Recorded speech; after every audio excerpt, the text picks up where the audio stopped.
Hello friends, हमारे channel VS online tips में आप सभी लोगों का एक बार फिर से बहुत बहुत स्वागत है। अटल बिहारी वाजपेयी विश्वविद्यालय बिलासपुर यानी कि बिलासपुर यूनिवर्सिटी में कॉलेज फर्स्ट ईयर के लिए ऑनलाइन यहाँ पर एडमिशन फॉर्म है वह भराया जा रहा है। सो आज की वीडियो में हम जानेंगे कि आप अपने मोबाइल से ही कॉलेज के फर्स्ट सेमेस्टर का ऑनलाइन फॉर्म कैसे भरेंगे, फॉर्म भरते समय आपको क्या क्या डॉक्यूमेंट लगेगी, साथ ही आपका एडमिशन कैसे होगा, क्या प्रोसेस होगी, आपका लिस्ट कब आएगा, कितना फीस लगेगा, पूरी जानकारी आपको इस वीडियो में दिया जाएगा। तो चलिए वीडियो स्टार्ट करते हैं। सबसे पहले आप यहाँ पर नोटिफिकेशन देखेंगे तो बिलासपुर यूनिवर्सिटी में एडमिशन के संबंध में यहाँ पर पूरा जो शेड्यूल है वह जारी किया गया है। दोस्तों आप यहाँ पर देख सकते हैं सत्र 2026-27 के लिए फर्स्ट सेमेस्टर के लिए यहाँ पर ऑनलाइन एडमिशन फॉर्म है वह भराया जा रहा है। तो BA BSc BCom यानी स्नातक कोर्सेज का यहाँ पर जो आप ऑनलाइन एडमिशन फॉर्म है वह भर पाएंगे। ऑनलाइन फॉर्म भरने का जो डेट यहाँ पर दिया गया है तो आपका रजिस्ट्रेशन है 16 जून से शुरू हो गया है। इसमें आप 30 जून तक ऑनलाइन फॉर्म भर पाएंगे। इसके बाद आपका पहला मेरिट लिस्ट है 2 जुलाई को जारी किया जाएगा। अगर आपका नाम किसी कॉलेज में आ जाता है तो आपको 8 जुलाई तक जाकर उस कॉलेज में आपको एडमिशन ले लेना है। इसके बाद आपका सेकेंड लिस्ट है 9 जुलाई को जारी किया जाएगा। इसमें आप 15 जुलाई तक एडमिशन ले सकते हैं। साथ यहाँ पर थर्ड लिस्ट है 17 जुलाई को जारी किया जाएगा, जिसमें आप 24 जुलाई तक एडमिशन ले पाएंगे। इसके साथ ही आपका चौथा लिस्ट है यहाँ पर 25 जुलाई को जारी किया जाएगा, जिसमें आप जो 31 जुलाई तक एडमिशन ले पाएंगे। तो दोस्तों देख सकते हैं इस प्रकार से प्रथम चरण की यहाँ पर जो एडमिशन की प्रक्रिया का पूरा शेड्यूल है। अब दोस्तों नीचे आएंगे तो सेकेंड चरण के लिए रजिस्ट्रेशन है दोबारा ओपन किया जाएगा। तो यहाँ पर देखेंगे तो 3 अगस्त से आपका सेकेंड चरण के लिए रजिस्ट्रेशन है दोबारा शुरू किया जाएगा। तो अब चलिए जान लेते हैं कि आपको फॉर्म को कैसे फिल करना है। ऑनलाइन फॉर्म सबमिट करने के लिए सबसे पहले आपको मोबाइल के ब्राउजर को ओपन कर लेना है। सर्च के ऑप्शन पर आएंगे और यहाँ पर आपको बिलासपुर यूनिवर्सिटी लिख के सर्च कर देना है। इसके बाद यहाँ पर देखेंगे तो सर्च रिजल्ट में ABVV लिखा हुआ इस प्रकार से एक साइट दिखेगी, यहाँ पर आपको क्लिक करना है और इस प्रकार से देखेंगे तो अटल बिहारी वाजपेयी विश्वविद्यालय की जो यहाँ पर ऑफिशियल नया वेबसाइट है ओपन हो जाएगा। इस प्रकार से जो इंटरफेस है आपको देखने को मिल जाएगा। इसके बाद दोस्तों आप यहाँ पर देखेंगे तो एडमिशन का एक ऑप्शन दिया गया है, यहाँ पर आपको क्लिक करना है। जैसे यहाँ पर क्लिक करेंगे तो एडमिशन के संबंध में जो भी यहाँ पर पेज है ओपन हो जाता है। स्क्रॉल करके नीचे आएंगे तो एडमिशन के नीचे एडमिशन 2026-27 लिखा हुआ एक ऑप्शन दिखेगा, यहाँ पर आपको क्लिक करना है। जैसे फ्रेंड्स यहाँ पर क्लिक करेंगे तो जितने भी कोर्सेज का ऑनलाइन फॉर्म भराया जा रहा है पूरी यहाँ पर लिस्ट है वह देखने को मिल जाएगी। अधिकतर यहाँ पर देखेंगे तो आपको बहुत सारी UTD कोर्स का भी यहाँ पर जो ऑप्शन दिया गया है। UTD यानी दोस्तों अगर आप जो यूनिवर्सिटी से यहाँ पर पढ़ाई करना चाहते हैं उसके लिए आपको एंट्रेंस एग्जाम देना पड़ेगा, तो उसका भी फॉर्म आप यहाँ पर भर पाएंगे। इसके साथ ही BA BSc BCom जो नॉर्मल कॉलेज में संचालित कोर्सेस हैं उनका भी यहाँ पर फॉर्म है, आप आसानी से भर पाएंगे। दोस्तों आप यहाँ पर देख सकते हैं BA first semester, BSc first semester इस प्रकार से लिखा हुआ आ जाएगा। बगल में प्रोसीड का ऑप्शन दिया गया है, यहाँ पर आपको क्लिक करना है। जैसे यहाँ पर क्लिक करेंगे तो सबसे पहले इस प्रकार से लॉगिन करने का पेज है आ जाएगा। अब यहाँ पर नोटिफिकेशन में बताया गया है कि 2026-27 में अगर आप रजिस्ट्रेशन फॉर्म भरते हैं उस समय आपका नाम, gender, date of birth, Aadhaar number, इसके साथ ही मोबाइल नंबर आपको आधार कार्ड के अनुसार ही भरना है, तभी आपका ABC ID है जनरेट हो पाएगा। अगर आपके आधार कार्ड और 10th या 12th के सर्टिफिकेट में नाम या कोई भी जानकारी अलग है तो सबसे पहले आप अपने आधार कार्ड को करेक्शन करवा लीजिए, उसके बाद ही आपको फॉर्म को फिल करना है। इसके बाद जानकारी को यहाँ पर क्रॉस के बटन पर क्लिक करके कट कर दीजिए और स्क्रॉल करके नीचे आएंगे। अब यहाँ पर देखेंगे तो सबसे पहले यहाँ पर जो है कोर्स के बारे में पूछा जा रहा है। तो अगर आप 12th के बेसिस पर फॉर्म भरना चाहते हैं तो यहाँ पर जो है 12th के ऑप्शन पर आपको सिलेक्ट कर लेना है। इसके बाद दोस्तों यहाँ पर देखेंगे तो आपसे स्ट्रीम पूछा जा रहा है, तो 12th में आपने कौन से संकाय से पढ़ाई किया होगा। यहाँ पर जैसे फ्रेंड्स यहाँ पर क्लिक करेंगे तो सभी यहाँ पर अलग अलग कोर्स का नाम आ जाएगा, आर्ट्स, साइंस, साथ ही यहाँ पर जो है कॉमर्स। जिस सब्जेक्ट से आपने क्लास 12th तक किया होगा उस सब्जेक्ट को आप यहाँ पर सिलेक्ट कर लीजिए। इसके बाद आगे देखेंगे तो इस प्रकार से जो है यस या नो करने का ऑप्शन दिया गया है, तो यहाँ पर आपको सिंपली नो करना होगा। जैसे आप यहाँ पर नो के ऑप्शन पर क्लिक करेंगे आपका एप्लीकेशन फॉर्म है नीचे देख सकते हैं ओपन हो जाएगा। सबसे पहले यहाँ पर देखेंगे तो प्रोग्राम का चयन करने के लिए कहा जा रहा है, यानी कोर्स का आपको सिलेक्शन करना है। सिलेक्ट एग्जामिनेशन पर क्लिक करेंगे तो सभी कोर्स का नाम आ जाएगा।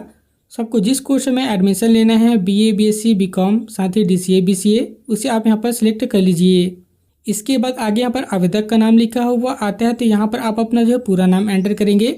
आपके 10th और 12th के सर्टिफिकेट में जो भी नाम का स्पेलिंग है उसी के अनुसार यहाँ पर आपको अपनी जानकारी को देना है। फर्स्ट नेम, मिडिल नेम या लास्ट नेम जो भी आपकी नाम होगी इसे यहाँ पर एंटर कर लीजिए। इसके बाद फादर या हस्बैंड का नाम लिखा हुआ आता है, तो यहाँ पर आप अपने फादर के नाम को एंटर करेंगे। First name, middle name, last name जो भी आपकी फादर नेम होगी उसे आप यहाँ पर एंटर कर दीजिए। आगे आपसे मदर्स नेम पूछा जा रहा है, तो यहाँ से आप अपने मदर्स नेम को डाल देंगे। जेंडर लिखा हुआ आता है, यहाँ पर क्लिक करेंगे। मेल है या फीमेल है, जो भी हैं आप यहाँ पर अपना जेंडर को सिलेक्ट कर लीजिए। इसके बाद यहाँ पर जो अपना कैटेगरी सिलेक्ट करना है, यहाँ पर क्लिक करेंगे तो SC ST OBC या जनरल, जो भी आपकी कैटेगरी होगी यहाँ से आप अपना कैटेगरी को सिलेक्ट कर सकते हैं। डेट ऑफ बर्थ डालने के लिए जैसे ही आप यहाँ पर क्लिक करेंगे तो आपके सामने एक कैलेंडर ओपन हो जाएगा। अब इस कैलेंडर से सबसे पहले आप अपने डेट ऑफ बर्थ की ईयर को डाल दीजिए। मंथ को सिलेक्ट करेंगे और डे पर क्लिक करेंगे तो आपका डेट ऑफ बर्थ यहाँ पर फिल हो जाता है। डेट ऑफ बर्थ डाल लेने के बाद नीचे आपसे ईमेल आईडी पूछी जा रही है, तो यहाँ पर आप अपने ईमेल आईडी को डाल देंगे। नीचे मोबाइल नंबर मांगा जा रहा है, तो यहाँ पर आप अपना मोबाइल नंबर डाल दीजिए। इसके बाद सेंड OTP पर क्लिक करेंगे तो आपके मोबाइल नंबर पर OTP चला जाएगा। उस OTP को आप यहाँ पर एंटर करेंगे और वेरीफाई OTP पर क्लिक करके आप अपने मोबाइल नंबर को यहाँ पर वेरीफाई कर लीजिए। इसके बाद जो भी आप जानकारी दिए हुए हैं पूरी जानकारी को एक बार अच्छे से चेक कर लेना है। इसके बाद नीचे सेव लिखा हुआ आता है, यहाँ पर आप क्लिक कर दीजिए। जैसे ही आप सेव के ऑप्शन पर क्लिक करेंगे आपका रजिस्ट्रेशन नंबर और पासवर्ड है आपके मोबाइल पर जो है सेंड कर दिया जाएगा। तो जो भी आपकी लॉगिन आईडी है यहाँ पर आपको डालकर लॉगिन करना है। सबसे पहले यहाँ पर देखेंगे तो यूजर आईडी लिखा हुआ आता है, तो आपके मोबाइल नंबर पर जो भी रजिस्ट्रेशन नंबर होगा या यूजर नंबर होगा उसे आप यहाँ पर एंटर कर दीजिए। इसके बाद आपके मोबाइल नंबर पर ही एक पासवर्ड भी आया होगा, उसी पासवर्ड को आपको यहाँ पर एंटर करना होता है। इसके बाद I am not a robot पर चेक मार्क करेंगे और यहाँ पर आपको साइन इन कर लेना है। जैसे दोस्तों आप साइन इन के ऑप्शन पर क्लिक करेंगे आपके सामने इस प्रकार से देख सकते हैं पेमेंट करने का जो पेज है वह आ जाएगा। यहाँ पर आपको जो है एडमिशन फॉर्म 100 रुपये यहाँ पर जो फीस रखा गया है। तो पेमेंट करने के लिए नीचे प्रोसीड टू पेमेंट लिखा हुआ आता है, यहाँ पर आपको क्लिक करना है। इसके बाद दोबारा आपको मैक पेमेंट पर क्लिक करेंगे तो आपको इस प्रकार से पेमेंट का डिटेल है आ जाएगा। नेट बैंकिंग, डेबिट कार्ड है, क्रेडिट कार्ड है, UPI, जिस मेथड से पेमेंट करना है आप यहाँ पर सिलेक्ट कर लीजिए। QR कोड से पेमेंट करना है तो सिंपली UPI पर क्लिक करेंगे। इसके बाद नीचे यहाँ पर जो है QR कोड पर क्लिक करेंगे और प्रोसीड नाउ पर क्लिक करेंगे तो इस प्रकार से एक QR कोड है जनरेट होकर आ जाएगा। अब इस QR कोड को डायरेक्ट स्कैन करके आप अपने गूगल पे या फ़ोनपे के थ्रू स्कैन कर सकते हैं और पेमेंट को कंप्लीट कर लीजिए। पेमेंट कंप्लीट हो जाने के बाद दोस्तों दोबारा इसी पेज पर आएंगे तो देख सकते हैं जो आपका पेमेंट है इस प्रकार से सक्सेसफुल हो जाता है। इसके बाद जो भी यहाँ पर क्वेश्चन पूछा जा रहा है आप अपने हिसाब से यस या नो कर सकते हैं। चाहे तो सभी पर आप यहाँ पर यस कर दीजिए, ये ज़्यादा इंपॉर्टेंट नहीं है। इसके बाद सीधे यहाँ पर सेव के ऑप्शन पर क्लिक करेंगे तो आपके सामने इस प्रकार से देख सकते हैं अगला पेज है वह आ जाएगा। अब अगले पेज में यहाँ पर आपकी पर्सनल इन्फॉर्मेशन है यहाँ पर देखने को मिल जाती है। जो रजिस्ट्रेशन करते समय जानकारी दिए हैं वो जानकारी आप यहाँ पर दोबारा चेक कर सकते हैं। अब यहाँ पर जो भी जानकारी अधूरी है उसे आपको बारी बारी फिल करना है। सबसे पहले यहाँ पर जो सिलेक्ट रिलीजन लिखा हुआ आता है, हिंदू है या मुस्लिम है या जो है क्रिश्चियन है, आप यहाँ पर धर्म को सिलेक्ट कर लीजिए। इसके बाद यहाँ से माइनॉरिटी के बारे में पूछा जा रहा है, तो अगर आप अल्पसंख्यक के अंतर्गत आते होंगे तो यस पर क्लिक करेंगे, नहीं आते तो यहाँ पर आपको नो पर क्लिक करना होगा। इसके बाद आवेदक किस राज्य का मूल निवासी है पूछा जा रहा है, तो यहाँ से आपको अपने स्टेट को सिलेक्ट कर लेना है। इसके बाद आगे आपको जिला सिलेक्ट करना है। आवेदक क्या स्वतंत्रता संग्राम सेनानी परिवार से है, तो अगर आप जो फ्रीडम फाइटर जो फैमिली से होंगे तो यस पर क्लिक करेंगे, नहीं है तो नो पर क्लिक करेंगे। कश्मीर के प्रवासी होंगे तो यस पर क्लिक करेंगे, नहीं है तो नो पर क्लिक करेंगे। इसके बाद आवेदक की वैवाहिक स्थिति पूछी जा रही है, तो मैरिड है तो मैरिड पर क्लिक करेंगे, अनमैरिड है तो अनमैरिड पर आप यहाँ पर सिलेक्ट कर लेंगे। इसके बाद अगर आप जो है गरीबी रेखा के अंतर्गत आते हैं, अगर आपका जो है BPL कार्ड बना होगा तो इस प्रकार से BPL वाले ऑप्शन पर क्लिक करेंगे। APL राशन कार्ड बना होगा तो APL पर क्लिक करेंगे। राशन कार्ड नहीं बना है तो आप यहाँ पर अदर पर क्लिक कर सकते हैं।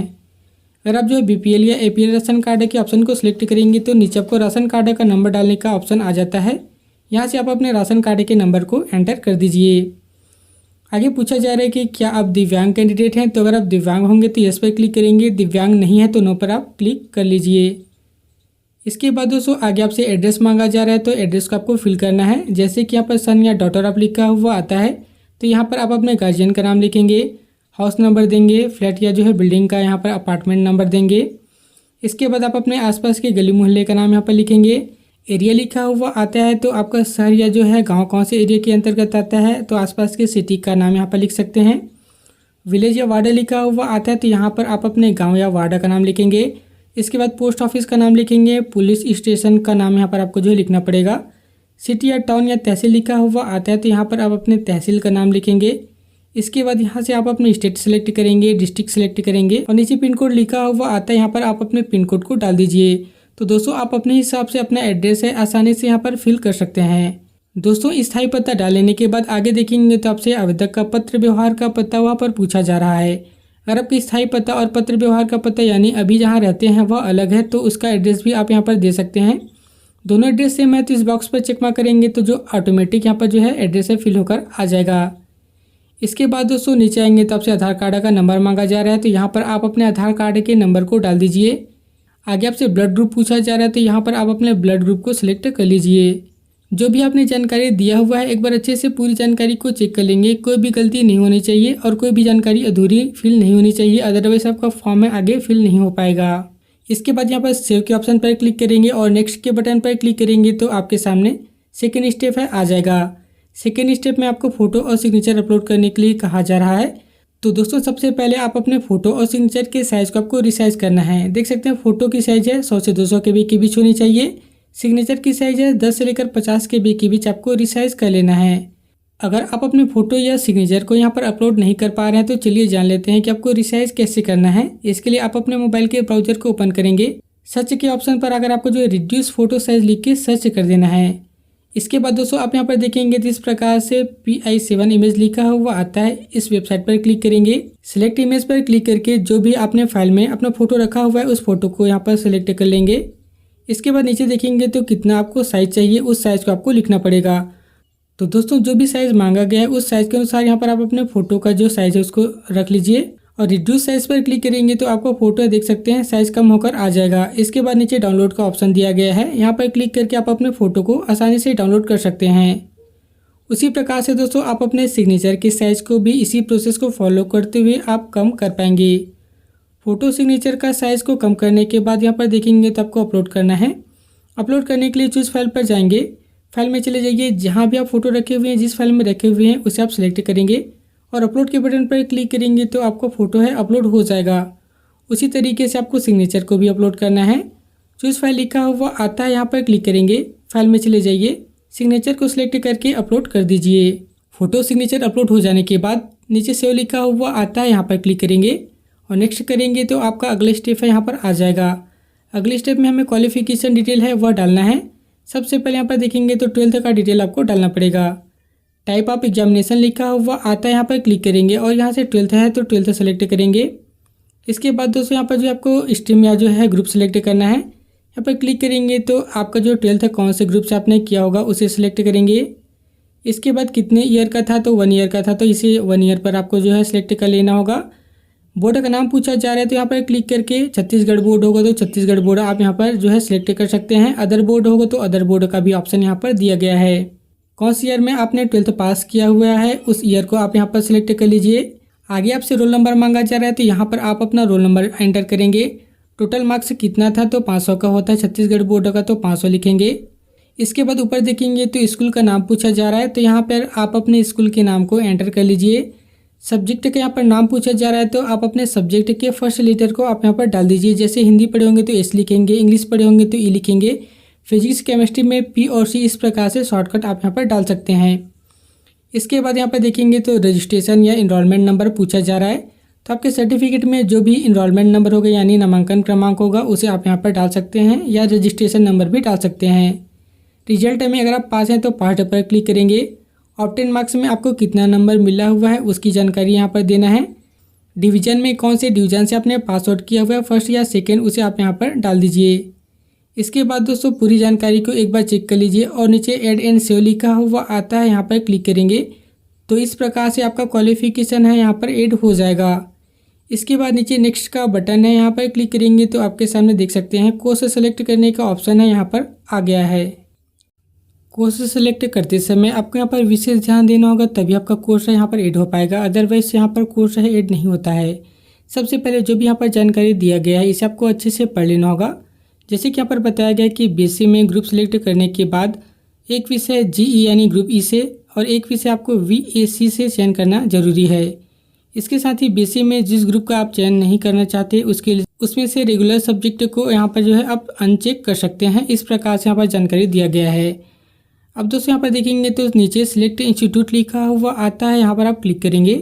जैसे यहाँ पर क्लिक करेंगे तो जितने भी कॉलेज हैं सभी कॉलेज का नाम आ जाएगा।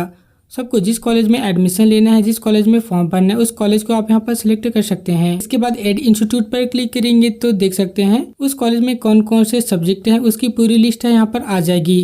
अब यहाँ पर कौन से आपको सब्जेक्ट सिलेक्ट करना है, कौन से कॉम्बिनेशन को सिलेक्ट करना है, इस बात को आपको विशेष ध्यान रखना है। सबसे पहले यहाँ पर जो भी जानकारी दिया गया है ऊपर नोटिफिकेशन, इसको आपको बड़े ध्यान से समझना पड़ेगा। दोस्तों यहाँ पर बताया गया है कि any 3 subject from group A to group F, यानी ग्रुप ए से लेकर ग्रुप एफ तक आपको कोई भी 3 सब्जेक्ट सेलेक्ट करना जरूरी है। लेकिन बताया गया कि only 1 subject select in each group, यानी प्रत्येक ग्रुप में से आपको केवल जो है एक सब्जेक्ट का ही सिलेक्शन करना है। देखेंगे तो अलग अलग यहाँ पर ग्रुप दिया गया है, तो यहाँ से ग्रुप ए से लेकर ग्रुप एफ के बीच आपको केवल 3 सब्जेक्ट का सिलेक्शन करना है। साथ ही आपको प्रत्येक ग्रुप में से केवल एक एक सब्जेक्ट का ही आपको सिलेक्शन करना है। इसके बाद आगे बताया गया कि सिलेक्ट 1 सब्जेक्ट ऑफ ग्रुप ई, यानी ग्रुप ई से आपको एक सब्जेक्ट सिलेक्ट करना जरूरी है। इसके साथ यहाँ पर VAC वाला ग्रुप है उसका भी आपको एक सब्जेक्ट का सिलेक्शन करना जरूरी है। अब दोस्तों यहाँ पर देखेंगे तो अलग अलग यहाँ पर ग्रुप दिया गया है और अलग अलग यहाँ पर सब्जेक्ट है, तो आप अपने हिसाब से कोई भी सब्जेक्ट को केवल एक ग्रुप में से एक सब्जेक्ट का सिलेक्शन कर सकते हैं। सबसे पहले यहाँ पर देखेंगे तो जो कंपलसरी सब्जेक्ट है इस प्रकार से ऑलरेडी यहाँ पर चेक मार्क हुआ आ जाएगा। इसके बाद यहाँ पर जो जी वाले ग्रुप में से आपको कोई भी एक सब्जेक्ट का सिलेक्शन करना है। उसके बाद नीचे ग्रुप ए से लेकर ग्रुप एफ के बीच आपको कोई भी 3 सब्जेक्ट का सिलेक्शन करना है। अब यहाँ पर जो भी ग्रुप दिया गया है आपको कोई भी ग्रुप में से केवल 3 सब्जेक्ट का आपको सिलेक्शन करना होता है। इसके साथ ही जो वी वाले ग्रुप है नीचे वाला लास्ट वाला, उसमें से भी आपको एक सब्जेक्ट का सिलेक्शन करना जरूरी है। तो इस प्रकार से आप सब्जेक्ट का सिलेक्शन करेंगे तभी आपका कॉलेज है यहाँ पर ऐड हो पाएगा। सब्जेक्ट का सिलेक्शन हो जाने के बाद नीचे देखेंगे तो सेव का ऑप्शन है, यहाँ पर क्लिक करेंगे तो देख सकते हैं आपका कॉलेज है यहाँ पर आसानी से ऐड हो जाता है। अगर आप सब्जेक्ट के सही कॉम्बिनेशन को सिलेक्ट नहीं करेंगे तो बार बार आपको एरर मिलेगा, आपको यहाँ पर पेज है आगे बढ़ ही नहीं पाएगा। ऊपर आपको करेक्ट सब्जेक्ट सिलेक्ट करने का जो नोटिफिकेशन है वह बार बार आपको देखने को मिलेगा। इसके बाद दोस्तों अगर एक कॉलेज को ऐड कर लिया है तो यहाँ से आप जो है बहुत सारे कॉलेज को ऐड कर पाएंगे। इस प्रकार से जो आपने एक कॉलेज ऐड किया होगा यहाँ पर आ जाएगा। उसके बाद दूसरे कॉलेज को ऐड करने के लिए दोबारा यहाँ पर सिलेक्ट इंस्टीट्यूट पर क्लिक करेंगे, दूसरा कॉलेज को आप यहाँ पर सिलेक्ट करेंगे और उसी के अनुसार यहाँ पर आपको जो है सब्जेक्ट का कॉम्बिनेशन को यहाँ पर जो है सिलेक्ट करना होगा। सब्जेक्ट का कॉम्बिनेशन सिलेक्ट करने के बाद ऐड पर क्लिक करेंगे तो यहाँ पर सेकेंड कॉलेज भी ऐड हो जाएगा। इस प्रकार से बारी बारी आप यहाँ पर 10 कॉलेज या जो है इससे अधिक भी कॉलेज को ऐड कर पाएंगे। कॉलेज का सिलेक्शन हो जाने के बाद दोस्तों नीचे देखेंगे तो यहाँ पर नेक्स्ट का ऑप्शन है, यहाँ पर आप क्लिक कर लीजिए। जैसे यहाँ पर क्लिक करेंगे तो आपके सामने देख सकते हैं अगला पेज है यहाँ पर आ जाएगा। अब अगले पेज में यहाँ पर एक्स्ट्रा वेटेज का है। अगर आपके पास NCC NSS जैसे कोई भी एक्स्ट्रा वेटेज की सर्टिफिकेट होगी उसे आप यहाँ पर सिलेक्ट कर सकते हैं। अदरवाइज ऊपर आपका नन का ऑप्शन है, इसे आप सिलेक्ट करेंगे और नीचे आपको सेव एंड नेक्स्ट कर देना है। इसके बाद दोस्तों अगले स्टेप में देखेंगे तो आपको यहाँ पर देख सकते हैं संकाय परिवर्तन के बारे में बताया गया है, तो यहाँ से आपको सिंपली नो करना है और यहाँ पर नेक्स्ट के बटन पर क्लिक करना है। अब यहाँ पर अगले स्टेप में देखेंगे तो आपको डॉक्यूमेंट अपलोड करने के लिए कहा जा रहा है, तो आप अपने 12th के सर्टिफिकेट को यहाँ पर अपलोड कर सकते हैं। अपलोड करने के लिए यहाँ पर देखेंगे तो प्लीज़ सिलेक्ट लिखा हुआ आता है। यहाँ से आपको 12th का सर्टिफिकेट को अपलोड करना है, तो यहाँ पर 12th वाले ऑप्शन को सिलेक्ट करना होगा।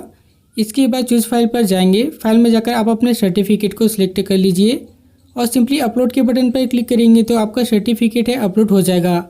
साथ ही सर्टिफिकेट के साइज देखेंगे तो 2 MB से आपका सर्टिफिकेट है कम होना चाहिए, तभी आपकी सर्टिफिकेट है अपलोड हो पाएगी। सर्टिफिकेट अपलोड हो जाने के बाद दोस्तों नीचे सिंपली आपको नेक्स्ट के बटन पर क्लिक करना है। जैसे ही आप यहाँ पर क्लिक करेंगे तो आपके सामने ABC ID जनरेट करने का पेज है वह आ जाएगा। यहाँ से आप अपना नाम, mobile number, date of birth ये सारे अच्छे से मैच करना है। यहाँ जो जानकारी है आधार कार्ड के अनुसार होनी चाहिए, तभी आपकी ABC ID है वह जनरेट हो पाएगी। अगर आपका जो है सर्टिफिकेट में नाम अलग है, आधार कार्ड में नाम अलग है, तो सबसे पहले आप अपने आधार सेंटर चले जाएंगे, वहाँ से सबसे पहले आधार को अपडेट करा लीजिए। उसके बाद यहाँ पर आप अपना ABC ID को जनरेट कीजिएगा। तो इसके बाद यहाँ पर जनरेट ABC ID पर क्लिक करेंगे तो आपका ABC ID है यहाँ पर आसानी से जनरेट हो जाएगा और यहाँ पर आपको नेक्स्ट के बटन पर क्लिक करना है। इसके बाद दोस्तों यहाँ पर देखेंगे तो आपका फॉर्म का प्रीव्यू है आ जाएगा। जो भी आपने जानकारी दिया हुआ है पूरी जानकारी आप अच्छे से चेक कर लीजिए। कोई जानकारी अधूरी होगी तो उसे आप यहाँ से एडिट भी कर पाएंगे। पूरी जानकारी सही होती है तो आपको नीचे आना है और यहाँ पर आपको नेक्स्ट के बटन पर क्लिक करना है। इसके बाद यहाँ पर देखेंगे तो डिक्लेरेशन का पेज है आ जाएगा। जितने भी यहाँ पर बॉक्स दिया गया है सभी पर इस प्रकार से आपको चेक मार्क कर लेना है। सभी बॉक्स पर चेक मार्क करने के बाद नीचे आपको कंफर्म एंड सबमिट पर क्लिक करेंगे और यहाँ पर सबमिट के बटन पर क्लिक करेंगे तो आपका फॉर्म यहाँ पर सक्सेसफुल सबमिट हो जाएगा। फॉर्म सबमिट हो जाने के बाद यहाँ पर आपको जो है अपने एप्लीकेशन फॉर्म को प्रिंट करने का ऑप्शन दिया जाता है। वहाँ से आप अपने एप्लीकेशन फॉर्म को प्रिंट भी कर पाएंगे। इसके बाद दोस्तों सभी कॉलेज में आपका जो मेरिट के बेसिस पर मेरिट लिस्ट है वह तैयार किया जाएगा। अगर किसी कॉलेज में आपका नाम आ जाता है तो आपको उस कॉलेज में जाकर एडमिशन ले लेना है। जैसे आपकी मेरिट लिस्ट जारी होगी तो मेरिट लिस्ट कैसे चेक करेंगे, कितना कट ऑफ गया हुआ है, पूरी जानकारी और पूरी वीडियो आपको हमारे चैनल पर जो है प्रॉपर सही टाइम पे मिलती रहेगी। तो अगर आपने चैनल को सब्सक्राइब करके नहीं रखा है तो जल्दी से सब्सक्राइब कर लीजिए।